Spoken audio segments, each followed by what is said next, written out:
Hello and welcome to this episode of Mind the Gap, making education work across the globe with me, Tom Sherrington, and Emma Turner. Hello, Emma. Hello, Tom. Are you all right? Yeah, very good. Enjoying life and enjoying doing this podcast. We've had some brilliant episodes recently, and we've just learned that we have been averaging something like 800 listeners and over 60,000 overall. We're just blown away by that, aren't we? Absolutely brilliant. So thank you for listening. Although apparently we have 0% in the over 60s. So come on, people. Come on, you guys who are just a bit older than me.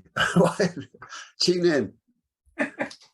Anyway, this episode, we are going to be doing a slightly different type of thing where we've got lots of different ideas to throw at each other, and we're just going to see what we think about them. So rather than interviewing a guest or talking in depth about one thing, we're going to explore lots of different ideas. And the great thing about this is that neither of us know what the other person is going to ask, which is great. I love living, on the edge of spontaneity here. So are you ready for this, Emma? I'm going to ask you one first, and then you will take turns. Okay. I'm not entirely sure I'm ready for this. I feel like it's some kind of interrogation, but I shall brace myself. I shall steel myself and try and answer it properly. So fire away, Mr. Sherrington.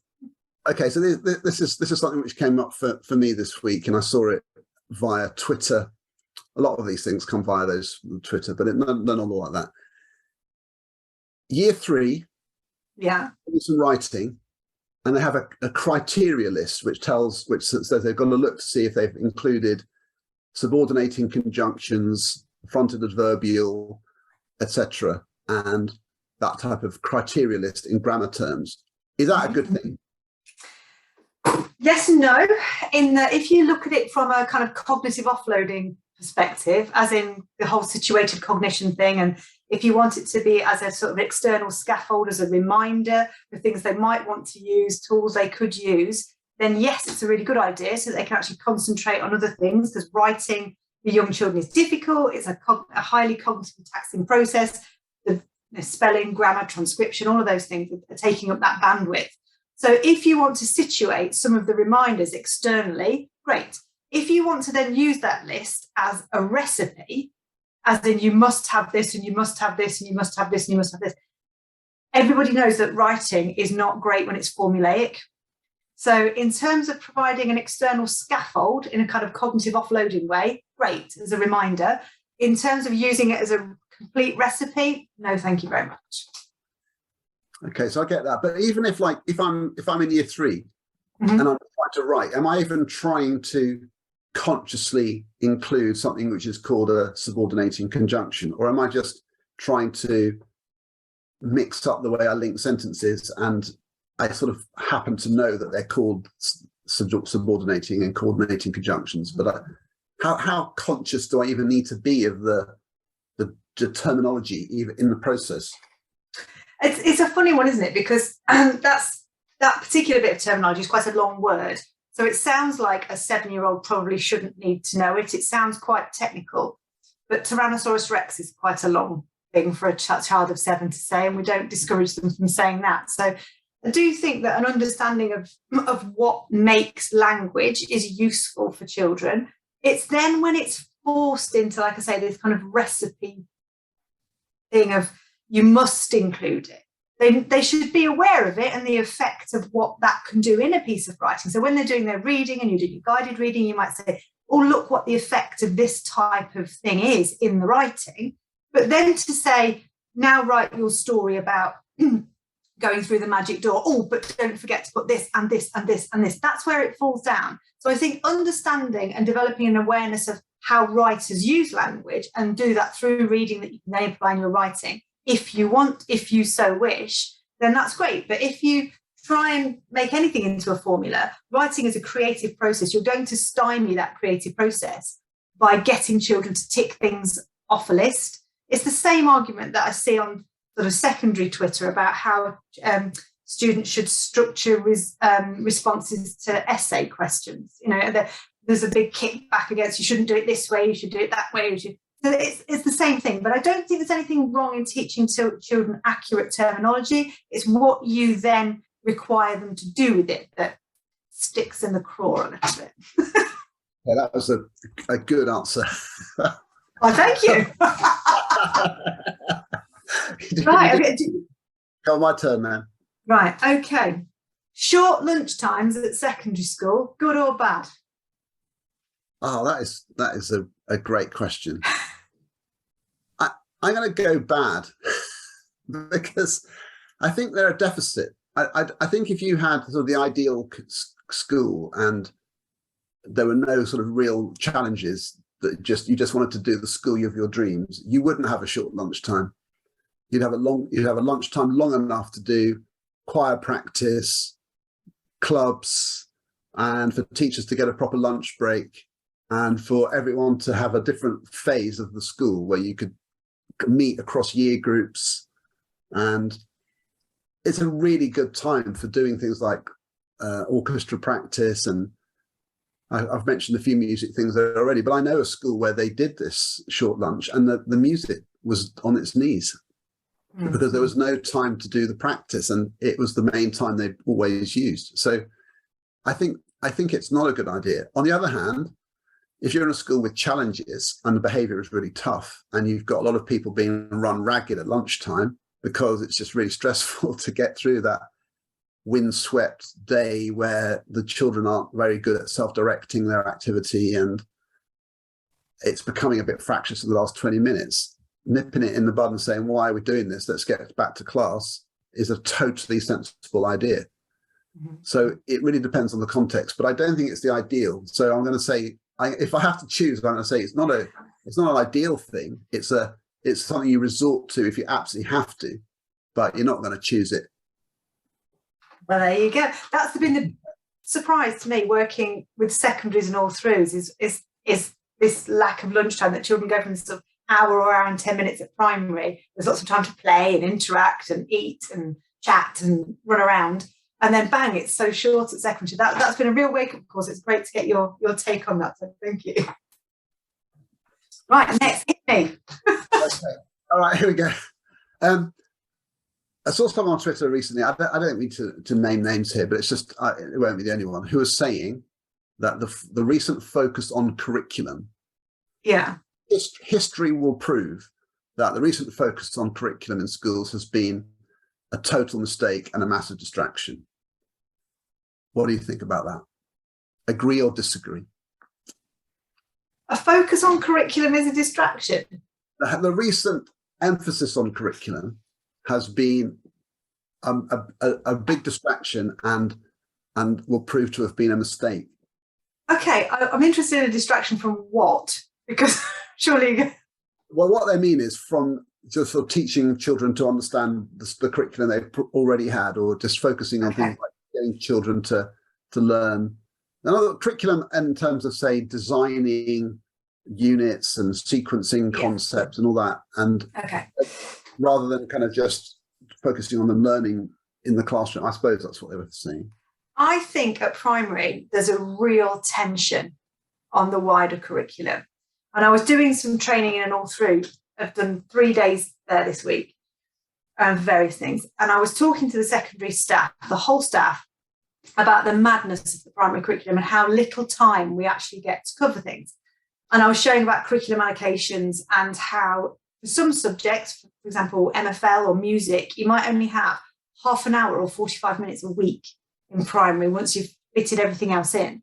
So it kind of begs the question for some subjects, how much justice can you do that subject in such a short amount of time? So if you're looking at a very broad curriculum and trying to make everything perfect in all these little tiny bits, there's a finite amount of time you've got in schools. So if you're twiddling about with all things, are you taking your eye off the ball with things that really, really matter, like developing really good readers, getting the teaching of reading right, getting the teaching of maths right, especially in primary? If we are tinkering around with every single subject, we've only got 1/12 of the time to develop each subject that a secondary school has. Because if you only teach English in secondary, all of your CPD is going to be English linked. If you're in primary, you've got 1/12 of that time. So I do think that this notion that across primary, especially getting everything right across all subjects is stretching everything very, very thin.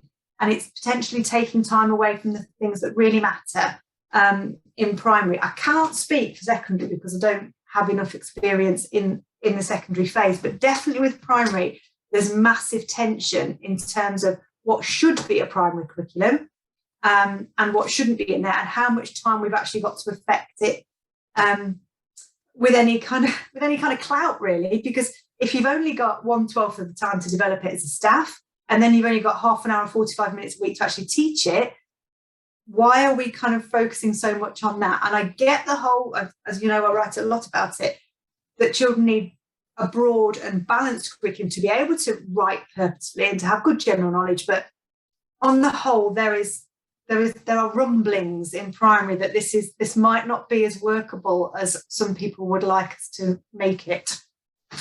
It's my. I think that's probably the perspective. I think there's a whole other agendas around, like, you know, just tackling poverty and in terms of, like, you know, disadvantage and getting children just onto the same, you know, into the groove of being learners and supported to learn. And I suppose if you're sort of then comparing that and seeing that in opposition to, you know, which exact combination of books, and should we do the Indus Valley or just Romans and Greeks or whatever and Egyptians, and you might think, like, does it really matter if they do the Indus Valley or not, compared to these other agendas? And I suppose that's a kind of thing where they're coming from. My personal feeling is that there's lots of things in education where you sort of need waves of energy around them. Yeah. And a wave of energy around curriculum has been really, really good. And it's natural that it kind of falls back into a sort of equilibrium with other issues, because you can't sustain that intensity all the time. And I think there's probably due a wave, but I don't think it's necessarily got to sustain that pitch, because you do have to deal with other issues. So it's interesting. Yeah. Okay, I think try not to sort of evaluate your answers, but I think that's an interesting discussion, isn't it? Yeah, definitely. So this one kind of, I'm guessing it kind of links to the lunchtime one in some ways, in the perfect school thing. So from working with a lot of the secondary settings now, when I walk around them, I'm really surprised at how many children are being asked to work independently and solo all day. There is not the kind of group work at secondary that you would see at primary. So my question is, group work at secondary, yes or no? Well, this for me is a classic sort of thing where you say good group work at clearly identified points in the curriculum, good and necessary, but not as a mainstay, because all group work has got to be done in a very structured way, and unless you include pairs. And I would say paired discussion should be a daily almost lesson by lesson experience, because it's the best way to get everyone thinking and talking. So I think if you include pairs, I'd say that's, you know, just being on your own and not ever having a pair, I think that's a real problem. And I have seen that in some places, but I know some schools where, say, for example, trying to develop pair share talk partners, turn and talks, that structure has been a big focus, and they've really found it's been really beneficial. So it's definitely, I know some secondary schools where that has definitely been an issue for them. But making it into sort of 3s and 4s and 5s, that type of size, it's rare for me to see a lesson where I think, hey, this is really a great use of this combination, because there's the pitfalls of it becoming hogs and logs, as Kagan used to describe. In other words, some doing all the work and the others just sort of piggybacking. It's so strong. And I have seen some really terrible collaborative learning lessons where you just think, stop this now, this is not helping. Is it the one where you want to go and take the pen off people and start teaching? Well, it's, it's the sort of thing where, when you've got the big sugar paper on the desk and someone's sort of doing the title, and I mean, you can be cynical about this, but I have seen that, and you think, no, don't do that. Don't do the big sugar paper thing, because immediately that needs so much structure for every single learner to be benefiting from that. And sometimes they would just be better doing it for themselves on their own. In primary, I mean, my most recent visit primary was 3 days ago, and taught partners every lesson, like really strong, really good practice. But they'd worked on that. That wasn't like instinctive. That was something they decided to do. But even then, it was hilarious. You know, like so, for example, a teacher put this mnemonic poem on the board about the months of the year. You know, 30 days have September, yeah, etc. And the teacher said, "Okay, turn to your partner and describe what you think. How do you think the poem works?" And one of the children thought it was about the rhyming. So they're saying, April, 30 days have September, April, June, and November. So they think it's got rhyming pairs. And the other person thought it was just all about the counting of the numbers. So it's an interesting thing. Like in the pair, they were talking about the way that they responded to the teacher's question was totally different. So, but the teacher was going around listening and picking that up. So it was like, this is great. This is revealing learning, and it was excellent. But it was a pair. It wasn't. I have to say, I've rarely seen really good collaborative learning beyond pairs anywhere. I mean, sometimes I have, but it's really precise and really for a very specific reason.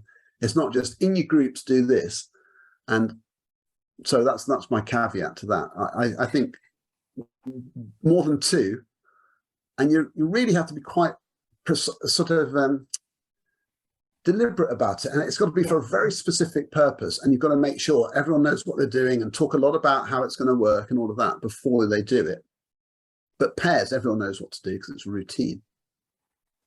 It really surprises me. It's such a contrast, like you say, that there is so much sort of talking and interaction and lots of small group work that goes on in primary. And that's been one of the starkest things that I've seen when I go up to secondary is that that's not replicated or carried on as much. So it's interesting to take on that. Yeah, and I would say I wouldn't generalize to all of secondary. I know no. I've lots of schools where that is definitely the issue. It's definitely an issue that children are generally too silent. So they don't get enough practice of talking. And there are some schools where I've had to say to people that I think you could probably be silent all day here because no one would ask you a question and no one would ask you to turn to your partner. And that's a weird way to learn. Yeah. But other schools where no, I mean, it's dialogic, it's talk heavy. There's lots of paired talk and cold calling, so everyone's ready to answer, and it isn't like it doesn't have that. So I think there are schools where that's to do than others. But yeah, Sammy Kempner wrote that great spread for Extended Mind on group work in secondary maths for me and River and David in the book, which was really, really helpful, I think, to actually outline how group work can work really, really well in a subject like maths in secondary. So that was a great... It's yeah, and I think we should see more of those. Lots of talky lessons. Oh, okay. So right, hit me again then, Mr. Sherrington. Okay. Here's the thing. Let's take you back to being a parent. Is it good or bad or problematic that parents help their children with their homework? Oh my God, are you in my house? Oh my God, this could not be more topical. Oh my life. I've been living this for the last 2 weeks. My eldest daughter is taking part in this science fair, and she's got to do a presentation with her little friend, and they've had to pick an aspect of science, anything that they want, and they've got to present how it works. Okay, so they've got their presentation is tomorrow, actually. And with me having a science background, and the mother of the other child is a physiotherapist, and we have had to kind of deliberately hands off and let the two children do this homework, because it's taken every single ounce of resistance, every fibre of my being, not to jump in and do this for her.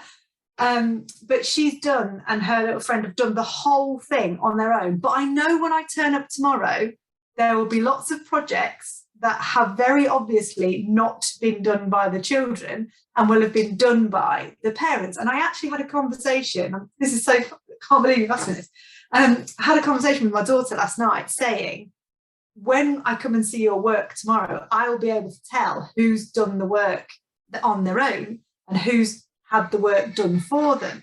And I said, and I've deliberately not helped you with this. Obviously, bought the resources, got the glue sticks, done whatever, but and checked her spelling for her. But other than that, she's done it all on her own. And I said, I'm going to be so proud of you tomorrow when you do your presentation, because I know that's your work.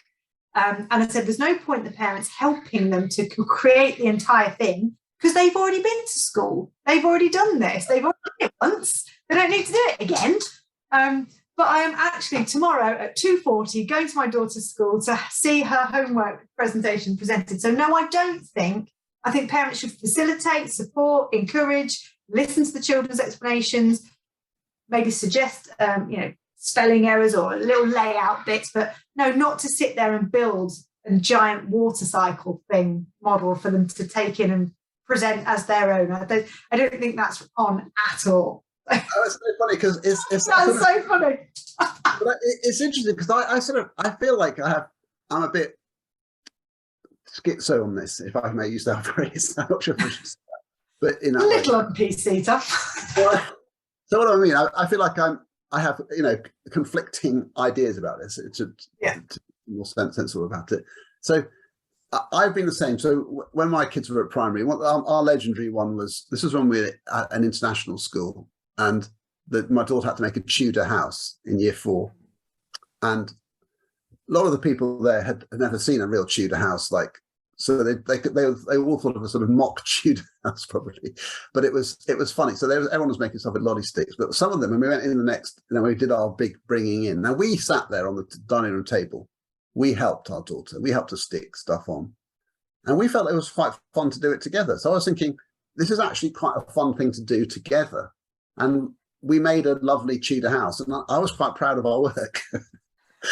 But it wasn't a competition. It was sort of like, so part of me felt like, I'm only doing this because it's something to do with my daughter, and it's not really telling them that much about the Tudors anyway. So it was just, when we went in the next day to the school, I mean, some of the people had made ones with electric lights. That's brilliant. Like batteries and switch to put the lights on in the living room. I'm not sure they really got this historical context here. So in a way, I feel like there have been times we've supported our children with their work, even right through to A level, in terms of supporting. If it's helping them become, I don't know. So I feel like I pick up on the vibe that you're giving, which is, it's really annoying if the children are sort of supported to the point where it's kind of passed off as the child's work. But don't you think, like, getting parents to get up alongside their kids and doing it together? I do, and I do want to go back in time though and slap myself in the face for all of the that I used to send home for the children over holidays and half time, because now I've got 3 children at primary school, or very young children who still need quite a lot of guidance, shall we say, and encouragement, even just getting the lids off the glue and getting the paint out, whatever. It's really hard work on top of being a working parent and running a household to then have to sit and do another project. I mean, it's fair enough doing homework and spellings and all that. You sign up for that when you kind of go to school. I didn't necessarily sign up for making the Tudor house or the equivalent, multiplied by 3 at the weekend when time is precious. So I am all for parents helping their children to access the activity that's been set, but I'm not for passing it off as their own work or having a massive project which sounds so inventive and so lovely land in your lap. I remember one daughter, it was a transition project from one year group to the next, and she'd made this salt dough thing, and they asked us to take it on holiday and take photos of it wherever it went. Well, it didn't dry out, so it went mouldy. And so we got this mouldy thing in a tub that we were having to take photos of all the way through our holiday. And then they came back and handed it in and didn't do anything with it.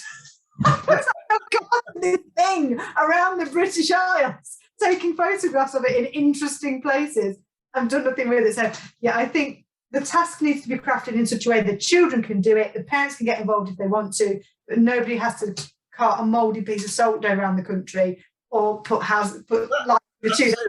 This is a bizarre idea. I mean, we took a bear, Barney B. Bear, on holiday, and he went on every weekend, or he went to another child's house, and we had him for a weekend on a holiday. Yeah, I get that. So it's interesting. I had 3. I had the playgroup one, the nursery one, and the school one in like a triple threat. Oh my God. That's good. So at school I was at this week, they had, in the foundation stage, they had a piece of software where they uploaded videos and stuff for the parents to access, of videos of them sort of doing phonics work and stuff. And so the parents could see how to do it at home. And the parents uploaded stuff that they did with the kids onto it. So it was like a platform for exchanging between the reception class setting and at home. And I thought that was quite neat. So the teacher was really thought it was brilliant that the parents could.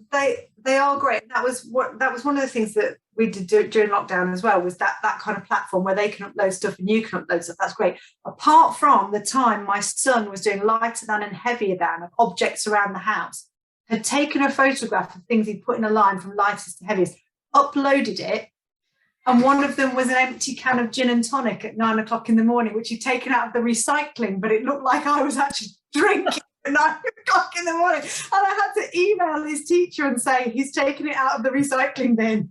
I've not turned to drink at 9 o'clock in the morning. Right, kids revealing your secrets. Oh my goodness, don't put that on there.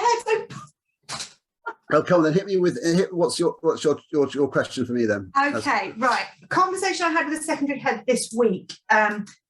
Apparently, Eton do 8 GCSEs. So why do secondaries often do way more than 8 GCSEs? And is that a good? And is doing more a good thing?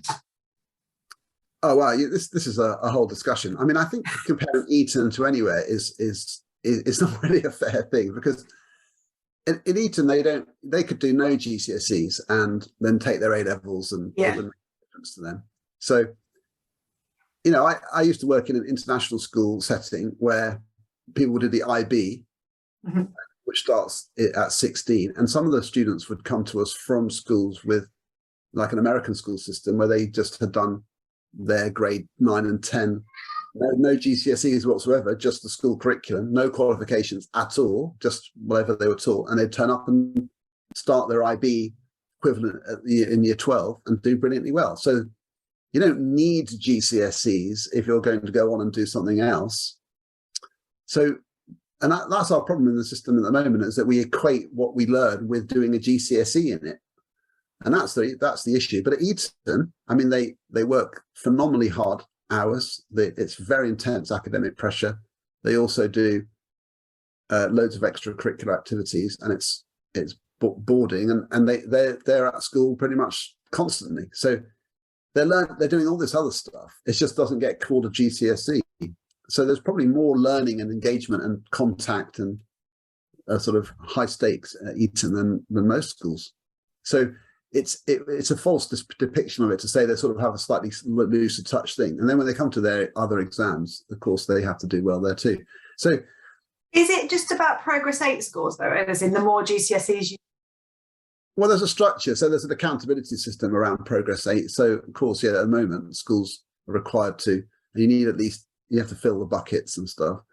I mean, the problem is that I think it's a slightly contradictory thing, because I think students should be able to do more subjects at GCSE. It's just that they shouldn't have to take an exam in all of them.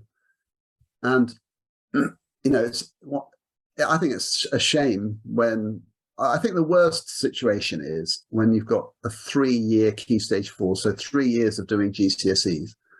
And so you drop some subjects at the end of year 8.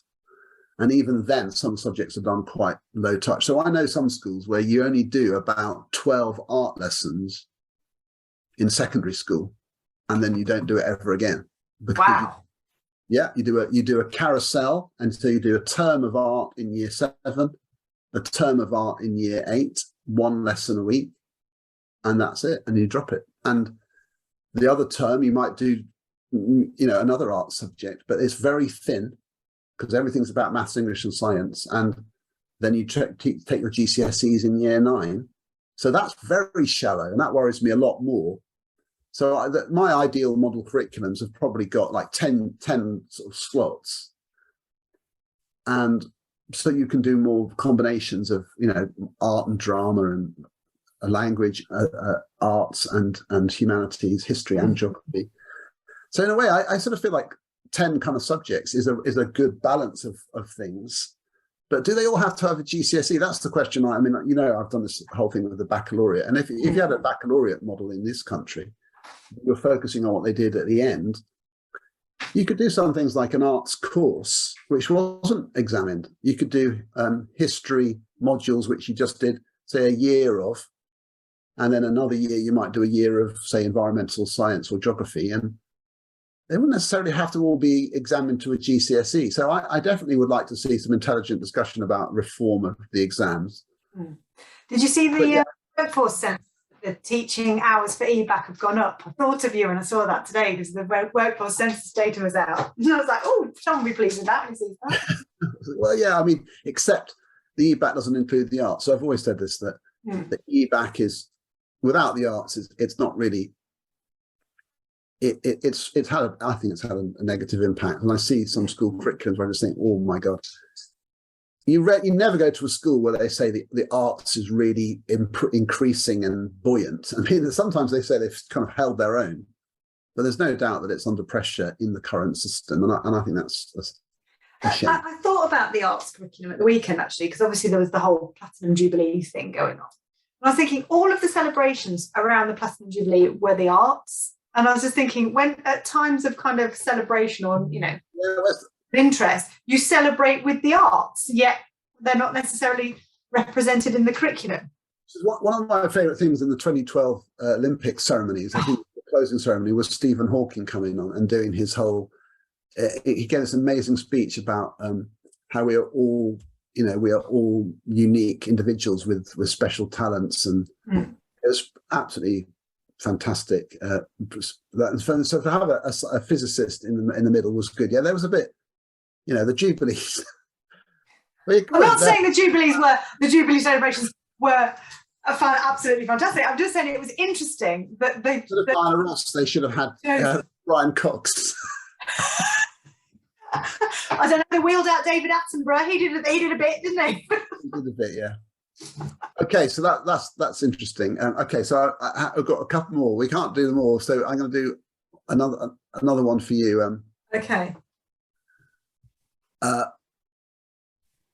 Some people say there are too many edgy books being published,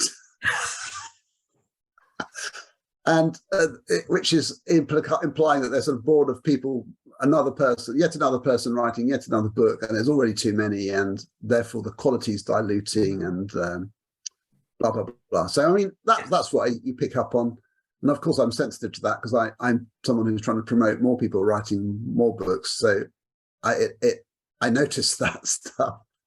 What do you think about that? Nobody ever complains that there's too many websites. A book is just a bound website, really, isn't it?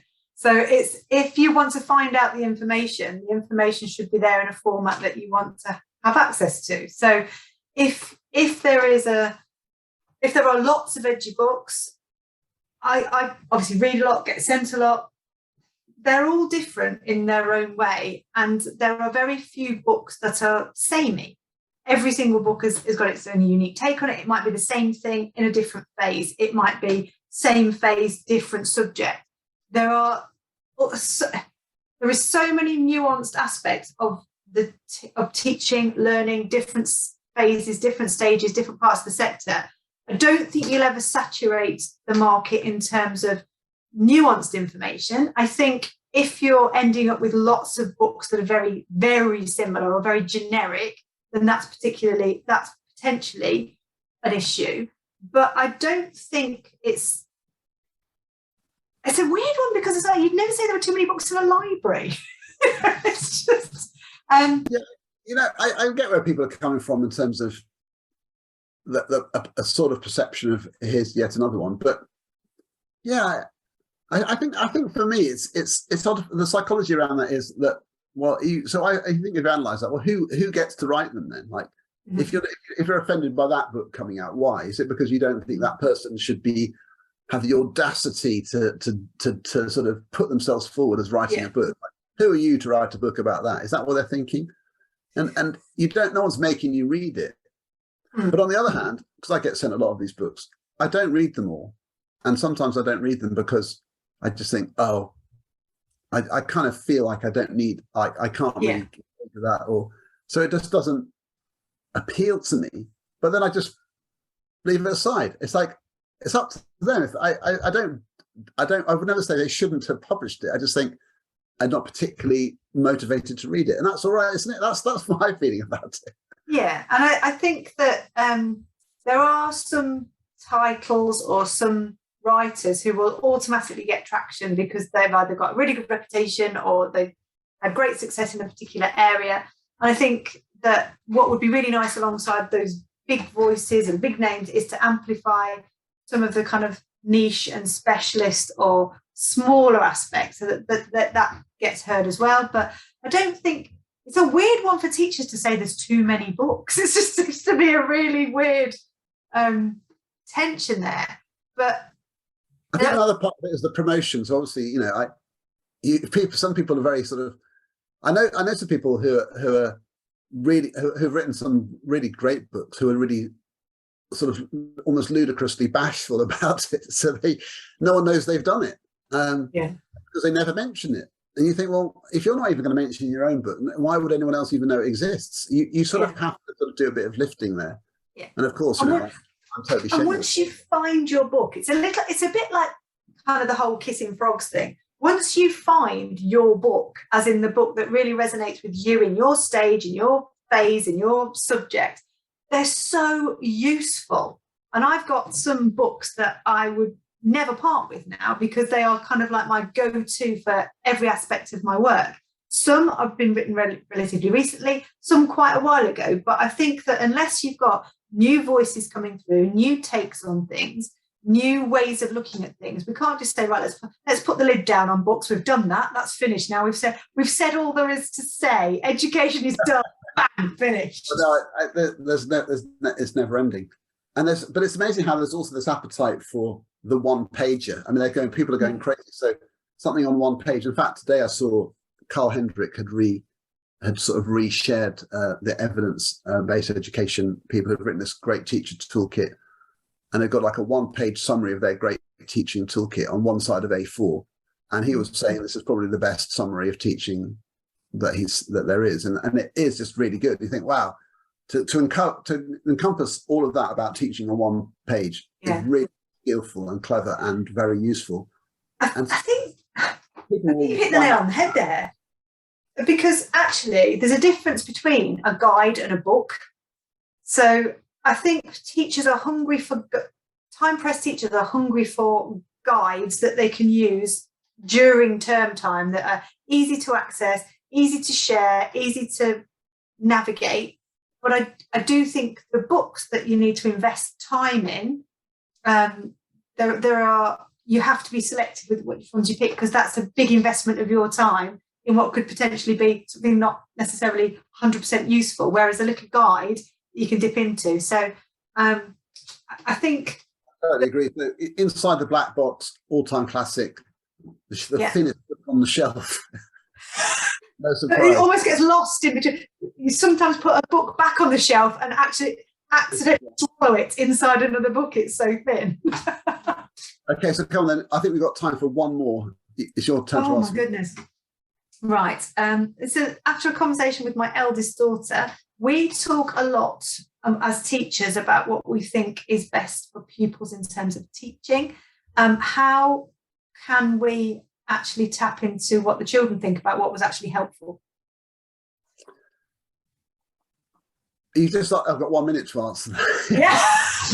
do a one-page wonder on that one. I think it is worth asking children what they think, as long as it's in context of a wider review. And sometimes children do give you good insights. I mean, I think people who are sort of I've come across people who are sort of like blanket dismissal, like children don't know what they think. Why would you listen to them? But actually, if a child says to you, I like science because Mr. Jones really helps explain things really clearly. And I've, literally had that last time I was in a student voice thing as a visitor. That's what they were saying, and that was really interesting feedback. And they were saying the resources we get are so helpful, but in history, it's a bit less obvious what we're supposed to do, and we're not sure. Well, that's really good information, isn't it? Like, that's their sense of things. The teachers might think, well, we give them loads, but if their sense is it's not as easy to access as it is here. It's really useful. And when I used to teach A-level students, I mean, they used to give us brilliant feedback. They could tell you very strongly, this really helps us, and this type of feedback helps us, but we just don't get enough of that. And so I think sometimes we underestimate the value of what children receive. Yeah, I mean, whenever I teach anything with young children, like my final slide or my final prompt is always, what was the most helpful thing I did for you today in terms of explaining this? And it's amazing what feedback they'll give you. It could be, oh, when you pointed at the diagram there, I really understood it. Or when you used that word, or when you gave me a chance to rehearse it with my partner, that was really helpful. And I think that potentially we miss a trick in that we don't close the loop. We don't actually ask the children whether all these amazing helpful things we were meant to be doing were actually helpful, because they're the consumer of our teaching. They are.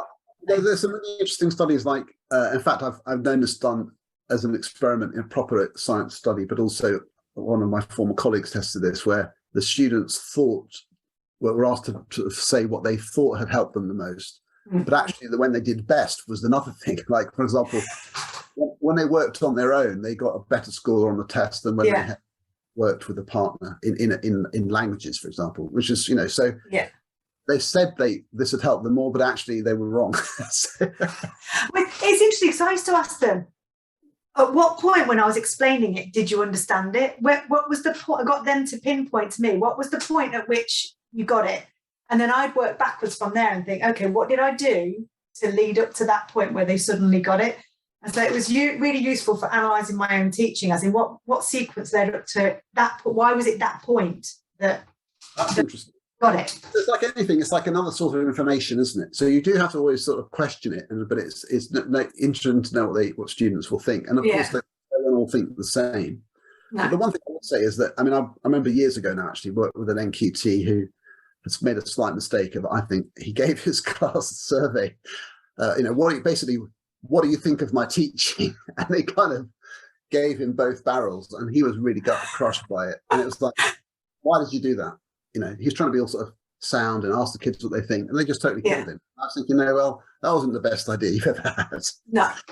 So you have to be careful about this stuff, because if you're asked a question, the children might just give you the answer you don't want to hear. So, well, anyway, gosh, I thought that was great. There's so many things there. I've only got halfway through my list, which means we'll have to do this again. And well, look, wow, amazing. So thank you so much. I feel like this is like an almost never-ending conversation, but this is so interesting, all the different things that we pick up on over the time. So look, let's wrap it up there. Thanks, Emma. Thank you. I love that. That was great. Yeah, thank you, everyone. I hope you enjoyed that version of our podcast. Mind the Gap, making education work across the globe. We hope this miscellany of issues has been interesting for you to listen to. We've enjoyed the conversation, as you can tell, but thanks very much for joining us, and we'll see you again on another episode very soon.